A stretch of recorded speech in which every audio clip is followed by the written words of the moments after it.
প্রথমে আমরা আলোচনা করব দুইটি ফাংশনের গুণফলের ইন্টিগ্রেশন কিভাবে নির্ণয় করা যায় সেই সূত্র বা ফরম্যাটটি নিয়ে। যে ফরম্যাটটি আমরা বলে থাকি হলো ইউভি ফরম্যাট, অর্থাৎ ইউ হচ্ছে একটি ফাংশন আর ভি হচ্ছে একটি ফাংশন। এই দুইটি ফাংশনের গুণফলের ইন্টিগ্রেশন কিভাবে নির্ণয় করা যেতে পারে, প্রথমে আমরা এই ফরম্যাটটি দেখব। তারপর এই ফরম্যাটটি ব্যবহার করে আজকে আমরা একটি ফাংশনের যোগজ নির্ণয় করব। তাহলে প্রথমে আমরা দেখে নিচ্ছি ইউ ইন্টু ভি ফরম্যাট, বা বলা যেতে পারে ইউভি ফরম্যাট। আচ্ছা, তাহলে হচ্ছে দুইটি ফাংশনের গুণফলের ইন্টিগ্রেশনের ফরম্যাটটি এখন আমরা দেখব। ইউ ভি, এই ফরম্যাটটা হচ্ছে ইউ ইন্টু ভি ফরম্যাট, অর্থাৎ এখানে একটি ফাংশন হচ্ছে ইউ, অপরটি হচ্ছে ভি। এই ক্ষেত্রে ওই গুণফলের মানে ইন্টিগ্রেশন নির্ণয় করা যাবে এভাবে, ইউ ইন্টু হচ্ছে ভি এর ইন্টিগ্রেশন বা যোগজ, মাইনাস এটা হচ্ছে একটা যোগজ সাইন দিলাম, সেকেন্ড ব্র্যাকেট ইউ ফাংশনের ডিফারেন্সিয়েশন, ইউ ফাংশনের ডিফারেন্সিয়েশন করে আমরা এটার সাথে গুণ করব হচ্ছে ভি ফাংশনের ইন্টিগ্রেশনের বা ভি ফাংশনের যোগজের। তারপরে ইউ ফাংশনের অন্তরজ আর ভি ফাংশনের হচ্ছে যোগজের গুণফলের আবার আমরা কি করব, যোগজ নির্ণয় করব। এই হচ্ছে দুটি ফাংশনের গুণফলের ইন্টিগ্রেশনের সূত্র বা ফরম্যাট, যেটাকে আমরা বলে থাকি ইউভি ফরম্যাট। এখন আমরা এই ইউভি ফরম্যাটটি ব্যবহার করে আজকের এই ফাংশনটি যোগজ নির্ণয় করব। তাহলে এখন আমরা দেখে নিব যে আমাদের ফাংশনটি আজকে কি ধরনের। আজকের ফাংশনটি হচ্ছে এমন, এই যে x cube into E to the power X square, এই হচ্ছে আমাদের ফাংশন, অর্থাৎ দুইটি ফাংশনের গুণফল। এটা আমরা আজকে ইন্টিগ্রেশন নির্ণয় করব। আচ্ছা, এখন আমরা তাহলে সমাধানটা শুরু করতে পারি। আর এই ক্ষেত্রে আমরা ব্যবহার করব বা প্রয়োগ করব হচ্ছে প্রতিস্থাপন পদ্ধতি। অর্থাৎ বিষয়টা কি দাঁড়ালো, বিষয়টা দাঁড়ালো এমন যে প্রতিস্থাপন পদ্ধতি প্রয়োগের মাধ্যমে আর ইউভি ফরম্যাট ব্যবহার করে আমরা এই ফাংশনটির ইন্টিগ্রেশন নির্ণয় করব। তাহলে আমরা প্রথমে লিখে দিচ্ছি integration sign X cube into E to the power X square আর হচ্ছে ডিএক্স। এখন আমরা যে কাজটি করব, এই ইউভি ফরম্যাট ব্যবহার করার উপযোগী এটা অবস্থা বা ফরম্যাটটি আমরা দাঁড় করাবো। সরাসরি এখানে ইউভি ফরম্যাটটি ব্যবহার করতে আমাদের সমস্যা হবে, এই যে আমরা একটা ফরম্যাট নিয়ে আসার চেষ্টা করব। আর সেটা কি হবে, আচ্ছা আমরা যদি এইভাবে লিখি x square into x, x cube আছে, এখানে কি আছে এক্স কিউব, আমরা কিন্তু লিখতে পারি এক্স স্কোয়ার ইন্টু এক্স আর ইন্টু হচ্ছে E to the power X square dx. আমরা আরেকটু সাজাই নেই, আমাদের বুঝতে সুবিধা হবে। তাহলে এটা হলো x square into E to the power X square into হচ্ছে এক্স ডিএক্স। আমরা একটু সাজাই নিলাম। এখন আমরা কি করব, প্রতিস্থাপন পদ্ধতি প্রয়োগ করব। আর এই ক্ষেত্রে আমরা প্রতিস্থাপিত করব হচ্ছে এক্স স্কোয়ারকে। আচ্ছা, তাহলে এখন আমরা ধরে নিচ্ছি যে মনে করি এক্স স্কোয়ার সমান সমান হচ্ছে জেড। আমরা ঠিক ধরে নিলাম যে এক্স স্কোয়ারকে ধরে নিলাম হচ্ছে জেড, অর্থাৎ এক্স স্কোয়ারকে আমরা প্রতিস্থাপিত করব জেড এর দ্বারা। এখন কথা হচ্ছে যে এখানে চলক আমরা পরিবর্তন করে ফেললাম, চলক ছিল এক্স, নিয়ে আসলাম হলো জেড। এই জন্য আমাদের এই ডিএক্স কেও প্রতিস্থাপিত করতে হবে। ডিএক্স কি দ্বারা প্রতিস্থাপিত করতে হবে, এই জন্য আমরা কি করব, এই জন্য আমরা করব হচ্ছে উভয় পক্ষের ডিফারেন্সিয়েশন, অর্থাৎ এক্স স্কোয়ার ইকুয়াল জেড। এই সম্পর্কটি ধরে আমরা কি করব, ডিফারেন্সিয়েশন করব। তাহলে এখন আমরা ডিফারেন্সিয়েশন করি ডি ডি এক্স, এটা হলো x square equal D D x, এটা হচ্ছে জেড। আচ্ছা, আর এক্স স্কোয়ারের ডিফারেন্সিয়েশন হবে 2x। আমরা এই ক্ষেত্রে ব্যবহার করলে হলো x two the power n এর মানে অন্তরজ নির্ণয়ের যে ফরম্যাটটি আছে সেই ফরম্যাটটি। তাহলে এটা হচ্ছে 2x ইকুয়াল, আর এখানে থাকবে হচ্ছে dz dx।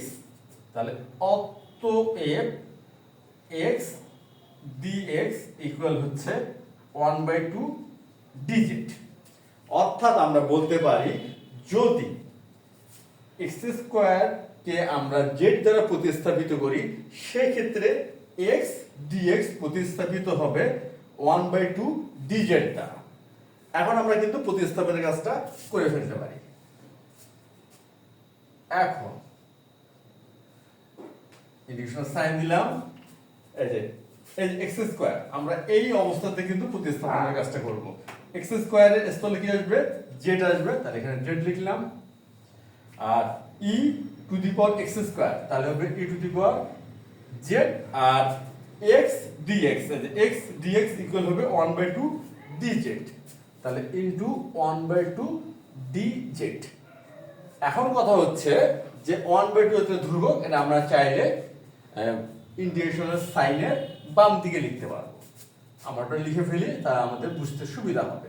তাহলে লিখলাম ইন্টিগ্রেশনের sign z into e to the power z, এটা হচ্ছে dz। আচ্ছা, এখন আমরা u ইনটু v এই ফরম্যাটটি ব্যবহার করব। এই যে আমাদের u ইনটু v যে ফরম্যাটটি আছে এই ফরম্যাটটি এখানে ব্যবহার করব। এখন ব্যবহার করতে গেলে যে বিষয়টা আমাদের খেয়াল করতে হবে যে কোন ফাংশনটিকে u আর কোন ফাংশনটিকে আমরা v ধরে নিব। আচ্ছা, এটা ধরে নেওয়ার পূর্বে আমাদের এই বিষয়টা আরেকবার দেখা উচিত, বা ফরম্যাটটি বা u v ফরম্যাটটি আমরা আরেকবার দেখব, তারপর আমরা সিদ্ধান্ত নিব যে কোন ফাংশনটিকে u আর কোন ফাংশনটিকে v ধরব। অর্থাৎ আমরা বলতে পারি যে z এবং e to the power z এটি যে দুটি ফাংশনের গুণফল আকার আছে, এই দুটি ফাংশনের মধ্যে কোন ফাংশনটিকে আমরা e ফাংশন আর কোন ফাংশনটিকে আমরা v ফাংশন ধরে নিব। আমরা এখন খেয়াল করি যে প্রথম যে এই uv ফরম্যাটের প্রথম অংশটিতে u আছে গুণ অবস্থায়, মানে গুণ করতে হবে, আর v হবে v নির্ণয় করতে, v ফাংশন নির্ণয় করতে হবে যোগস। আর দ্বিতীয় অংশটিতে u ফাংশনটির নির্ণয় করতে হবে অন্তরস, আর v ফাংশনটির নির্ণয় করতে হবে যোগস। অর্থাৎ এই উভয় ক্ষেত্রে বা উভয় অংশটিতেই আমাদের v ফাংশনের যোগস নির্ণয় করতে হয়। আর একটিতে u থাকে গুণ অবস্থায়, আর দ্বিতীয়টিতে u এর করতে হয় অন্তরস। এখন কথা হচ্ছে z আর e to the power z, z আর হচ্ছে e to the power z, এই ফাংশন দুটির মধ্যে কোনটিকে অন্তরজ আর কোনটি যোগস করা আমাদের জন্য সুবিধাজনক। যেমন z and z, এটাকে যদি আমরা যোগস করি তাহলে আমাদের কিন্তু চলে আসবে হচ্ছে z to the power 1 plus 1 divided by 1 plus 1 equal হচ্ছে z স্কয়ার বাই 2। আমরা যদি z এর যোগস করি তাহলে কিন্তু মানটা কিন্তু বেড়ে গেল, এই যে আমাদের উচ্চতর ঘাত চলে আসলো z স্কয়ার। কিন্তু এটাকে যদি অন্তরজ করি তাহলে কিন্তু হবে 1, অন্তরজ কি আসবে, z এর 1 আসবে। অর্থাৎ আমাদের কিন্তু এখন ক্যালকুলেশনটা সুবিধা হবে। কেন, এখানে এই যে e ফাংশন সাথে v এর যোগস গুণ হবে, তাহলে 1 এর সাথে গুণ করলে এটা খুব সহজ একটা গুণ। আর এখানেও ঠিক তাই, এই যে এটার অন্তরজ, সরি এটা হলো অন্তরজ, তাহলে e ফাংশন অন্তরজ কি হবে, 1 হবে। তাহলে এটা যদি আমরা এখন v যোগের সাথে গুণ করি তাহলে খুব ইজি। আর এখানে আমরা অন্তরজ নির্ণয় করব না, এখানে জেডটা থাকবে, জেডটা v এর যোগের সাথে গুণ হবে। অর্থাৎ আমরা এখানে সিদ্ধান্ত নিতে পারি এই জেড ফাংশনকে আমরা যদি e ফাংশন ধরে নেই সেই ক্ষেত্রে আমাদের এই মানে u ইনটু v ফরম্যাটটি ব্যবহার করতে সুবিধা হবে বা সহজ হবে। এই জন্য আমরা কি করব, জেড ফাংশনকে ধরে নিব হচ্ছে জেড ফাংশনকে ধরে নিব ই ফাংশন। তাহলে জেড ফাংশনকে আমরা কি ধরলাম, ই ফাংশন, আর E to the power Z এই ফাংশনটিকে ধরে নিচ্ছি হচ্ছে ভি ফাংশন। তাহলে এখন আমরা ইউ ইনটু ভি এই ফরম্যাটটি এখানে প্রয়োগ করলাম বা প্রয়োগ করব।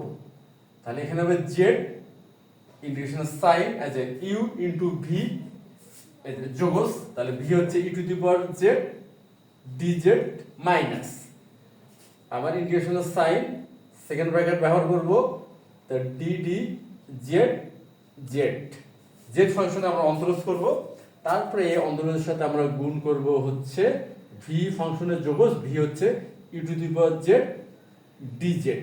তারপরে এই গুণফলে কি করব, আবার যোগস নির্ণয় করব, আর এখানে থার্ড ব্র্যাকেট ক্লোজ করলাম।